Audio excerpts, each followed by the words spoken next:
வணக்கம். திசைகளின் 10 மணி செய்திகள். ஒற்றுமை என்பது தேர்வுக்கு உரியது அல்ல, அது நாட்டின் தேவை.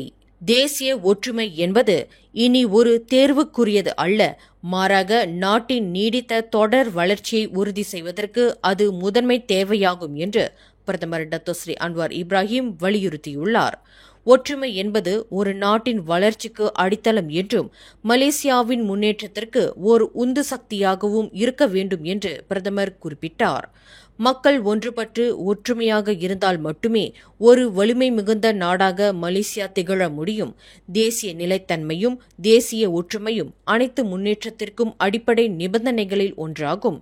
மாறிவரும் சவால் நிறைந்த உலகில் ஒற்றுமை என்பது ஒரு விருப்பமாக அல்லது ஒரு தேர்வு அல்ல, அது ஒரு தேவையாகும் என்று பிரதமர் வலியுறுத்தினார்.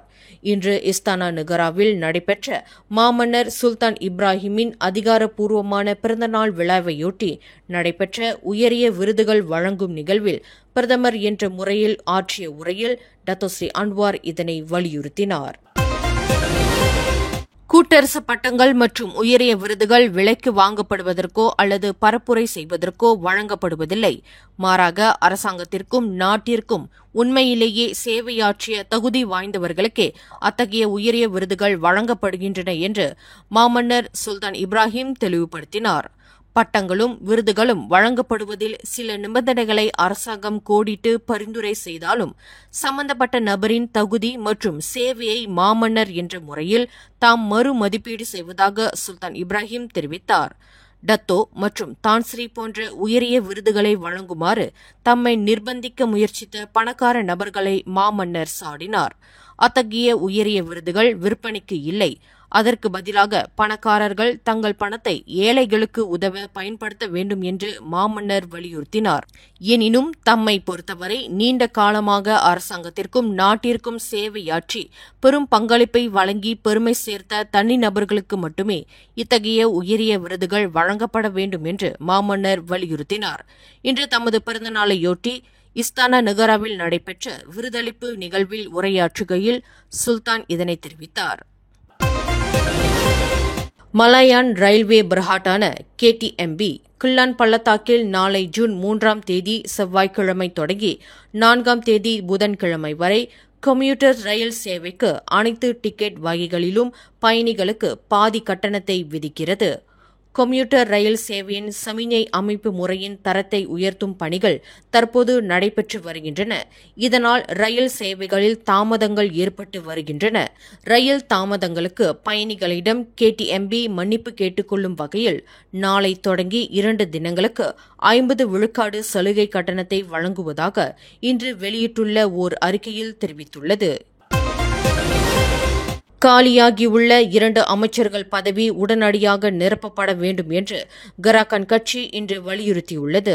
ரஃபீஸ் ரம்லி மற்றும் நிக் நஸ்மி நிக் அமாட் ராஜினாமா செய்துள்ள முறையே பொருளாதார அமைச்சு மற்றும் இயற்கை வளம் சுற்றுச்சூழல் அமைச்சு ஆகியவற்றுக்கு அமைச்சர்கள் நிரப்பப்பட வேண்டும் என்று கராகன் பொதுச் செயலாளர் வாங் சியாசென் பிரதமர் டத்தோஸ்ரீ அன்வார் இப்ராஹிமை கேட்டுக் கொண்டார். இம்மாதத்தில் நடைபெறவிருக்கும் நாடாளுமன்ற மக்கள் கூட்டத் தொடரில் 13வது மலேசிய திட்டம் தாக்கல் செய்யப்படவிருக்கிறது.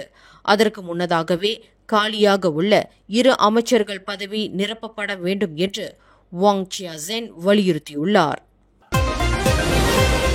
4 நண்பர்களும் உணவருந்திவிட்டு தத்தம் மோட்டார் சைக்கிள்களில் தொடரணியாக கொன்வோய் முறையில் வீடு திரும்பிக் கொண்டிருந்த போது மோட்டார் சைக்கிள்களுக்கு இடையே உரசல் ஏற்பட்டு ஒருவர் கீழே விழுந்தபோது MPV வாகனத்தால் மோதப்பட்டு உயிரிழந்தார்.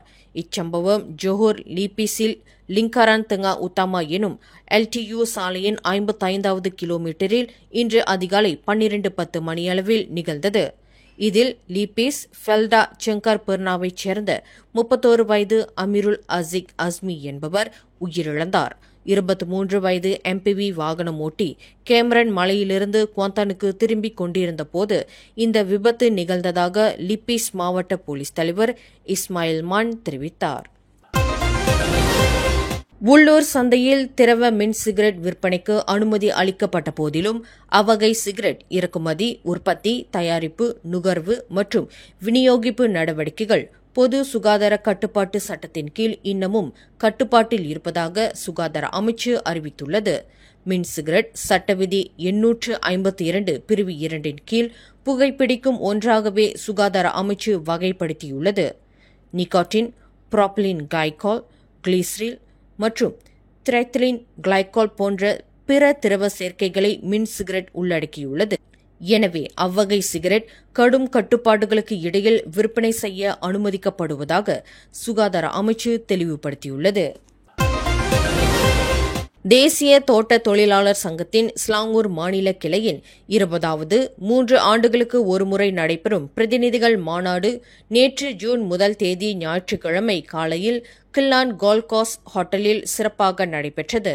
இந்த மாநாட்டை தேசிய தோட்ட தொழிலாளர் சங்கத்தின் பொதுச் செயலாளர் டத்தோஜி சங்கரன் அதிகாரப்பூர்வமாக தொடக்கி வைத்து உரையாற்றினார். டத்தோஜி சங்கரன் தமதுரையில் தொழிற்சங்கத்திற்கும் மாப்பாவிற்கும் இடையிலான புதிய கூட்டு சம்பள ஒப்பந்தத்தில் வெளிக்காட்டு தொழிலாளர்கள் மற்றும் இதர தொழிலாளர்களான மில் தொழிலாளர்கள், டிரைவர்கள் ஆகியோருக்கான பாக்கி சம்பளம் திருப்திகரமாக இல்லை என்றார். கடந்த வாரம் மனிதவள அமைச்சர் ஸ்டீவன் சிம் தேசிய தோட்ட தொழிலாளர் சங்கத்தின் தலைமை அலுவலகத்திற்கு வருகை புரிந்திருந்தபோது இவ்விவகாரம் தொடர்பில் மகஜர் ஒன்றை தாம் வழங்கியதாக டத்தோ சங்கரன் குறிப்பிட்டார். வெளிக்காட்டு தொழிலாளர்கள், மில் தொழிலாளர்கள், டிரைவர்களுக்கு பாக்கி சம்பளத்திற்கான இழப்பீடு பெற்றுத்தரப்பட வேண்டும் என்று அந்த மகஜரில் கேட்டுக் கொள்ளப்பட்டிருந்ததாக டத்தோ சங்கரன் சுட்டிக்காட்டினார். அந்த பாக்கி சம்பளம் தொடர்பில் தொழிற்சங்கத்திற்கும் முதலாளிகளுக்கும் இடையே கூட்டு பேச்சுவார்த்தை நடத்த அமைச்சர் நிர்பந்திக்க வேண்டும் என்று கேட்டுக் கொள்ளப்பட்டுள்ளது. அப்படி பேச்சுவார்த்தை மூலம் தீர்வு காணப்படவில்லை என்றால் இவ்விவகாரம் மீண்டும் நீதிமன்றத்துக்கு கொண்டு செல்ல வேண்டிய சூழ்நிலை ஏற்படலாம் என்ற செய்தி அமைச்சரிடம் கூறப்பட்டது. கோவிட்-19 பெரும் தொற்று காலத்தில் தொழிற்சாலைகள் மூடப்பட்ட நிலையில் தோட்டத் தொழிலாளர்கள் மட்டுமே வேலைக்கு சென்று தோட்டத் தொழிலின் உற்பத்தி பெருக்கத்திற்கு துணை நின்றுள்ளனர். அவர்களின் அர்ப்பணிப்பை கருத்தில் கொள்ளப்பட வேண்டும் என்று அமைச்சரிடம் கேட்டுக் கொள்ளப்பட்டதாக டத்தோஜி சங்கரன் தமதுரையில் வலியுறுத்தினார். அழைக்கப்பட்ட பிரமுகர்கள் மற்றும் பேராளர்கள் சுமார் 100 பேர் கலந்து கொண்ட இந்த மாநாட்டில் ஸ்லாங்கூர் கிளையின் செயலாளர் தாமா சேகரன் அண்மையில் தேசிய தொழிலாளர் நடவடிக்கை மன்றத்தில் ஒரு உறுப்பினராக அமைச்சர் ஸ்டீவன் சிம்மினால் நியமிக்கப்பட்டிருப்பதையும் டத்தோ சங்கரன் அறிவித்தார். தாமா சேகரனின் இந்த நியமனத்தையொட்டி அவருக்கு ஸ்லாங்கூர் மாநில நிர்வாக குழுவினர் கேக் வெட்டி மகிழ்ச்சியை பகிர்ந்து கொண்டனர். தோட்ட தொழிலில் இருந்து பணி ஓய்வு பெற்ற 4 தொழிற்சங்க உறுப்பினர்களான முருகன், மாணிக்கம், பூங்காவனம் மற்றும் தேன்மொழி ஆகியோர் சிறப்பு செய்யப்பட்டனர். ஸ்லாங்கூர் மாநில கிளை கடந்த 3 ஆண்டுகளில் கிரேட் ஈஸ்டர்ன் மற்றும் AIA காப்புறுதி திட்டங்களில் கூட்டு ஒப்பந்தத்தின் வாயிலாக அங்கத்தினர்களுக்கு 8,19,636 ரிங்கிட் தொகையை இழப்பீடாக பெற்றுத் தந்துள்ளது என்று மாநில செயலாளர் தாமா சேகரன் தனது உரையில் குறிப்பிட்டார். இந்த மாநாட்டில் பல்கலைக்கழகத்திற்கு செல்லும் அங்கத்தினர்களின் 2 பிள்ளைகளுக்கு டாக்டர் PPN அறவாரியம் மூலம் நிதி உதவி வழங்கப்பட்டது. கில்லான் பள்ளத்தாக்கில் நெடுஞ்சாலை ஒன்று நிர்மாணிப்புக்காக பெறப்பட்ட பணத்தில் முறைகேடு புரிந்ததாக கூறப்படும் தான்ஸ்ரீ ஒருவர் சம்பந்தப்பட்ட விசாரணையில் 2 கோடி ரிங்கேட் சூதாட்டத்திற்கு பயன்படுத்தப்பட்டுள்ள சாத்தியம் குறித்து தெரியவந்துள்ளதாக மலேசிய ஊழல் தடுப்பு ஆணையத்தின் தலைமை ஆணையர் தான்ஸ்ரீ அசாம்பாக்கி தெரிவித்துள்ளார். அதேவேளையில் அந்த தான்ஸ்ரீ சில முதலீடுகளை சட்டவிரோதமாக செய்துள்ளார். ஏற்கனவே அந்த தான்ஸ்ரீயின் 6 பங்களா வீடுகள் மற்றும் ஒரு நிலம் பறிமுதல் செய்யப்பட்டுவிட்டது. அந்த தான்ஸ்ரீக்கு சொந்தமான மேலும் சொத்துக்கள் உள்ளனவா என்பது குறித்து SPRM ஆராய்ந்து வருவதாக அசாம்பாக்கி கூறினார். கோலாலம்பூர் பங்சாரில் உள்ள மதுபான விடுதிக்கு சென்ற பிரிட்டிஷ் பிரஜை ஒருவர் கடந்த மே 27 முதல் காணவில்லை என்று புகார் அளிக்கப்பட்டுள்ளது. 25 வயது ஜார்டன் ஜான்சன் டாய்லி என்ற அந்த பிரிட்டிஷ் ஆடவருடன் தொடர்பு கொள்ள முடியவில்லை என்றும் அவரும் தங்களுடன் தொடர்பு கொள்ளவில்லை என்றும் அந்த இளைஞரின் பெற்றோர் தெரிவித்ததாக பிரிட்டிஷ் பத்திரிகைகள் செய்தி வெளியிட்டுள்ளன. கடந்த வாரம் செவ்வாய்க்கிழமை இரவு 8 மணி அளவில் பங்சாரில் உள்ள ஹீலி மேக்ஸ் ஐரிஷ் மதுபான விடுதிக்கு செல்வதாக கூறி சென்றவர் பின்னர் திரும்பவில்லை என்று கூறப்படுகிறது. மென்பொருள் பொறியியலாளரான அந்த வெளிநாட்டவர் தனியொரு நபராக தென்கிழக்காசிய சுற்றுலா பயணத்தில் ஒரு பகுதியாக மலேசியாவுக்கு வந்ததாக தெரிவிக்கப்பட்டுள்ளது. பெர்லிஸ் மாநிலத்தில் 2 போதைப்பொருள் கடத்தல் கும்பல்கள் முறியடித்தது மூலம் 2 வெவ்வேறு இடங்களில் 1,31,50,000 வெள்ளி பெறுமானமுள்ள போதைப் பொருள்களை போலீசார் கைப்பற்றியுள்ளனர்.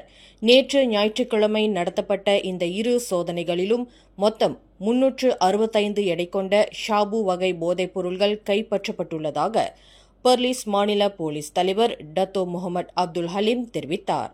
முதல் சம்பவத்தில் 40 வயது மதிக்கத்தக்க ஆடவர் ஒருவர் கைது செய்யப்பட்டது மூலம் 17 கோணி பைகளில் போதைப்பொருள் கைப்பற்றப்பட்டன.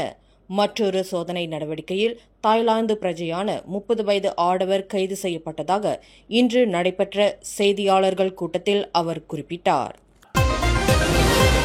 கடந்த மார்ச் மாதம் ஆசிரியை ஒருவரின் நிர்வாண படத்தை சமூக ஊடகங்களில் பகிர்ந்து கொண்டதுடன் அந்த ஆசிரியை மிரட்டி வந்ததாக நம்பப்படும் 53 வயது பெண் கைது செய்யப்பட்டுள்ளார். 47 வயதுடைய அந்த ஆசிரியை செய்து கொண்ட போலீஸ் புகாரை தொடர்ந்து காப்புறுதி முகவரான அந்த பெண் நேற்றிரவு கோலாலம்பூர் அனைத்துலக விமான நிலையத்தில் கைது செய்யப்பட்டுள்ளார்.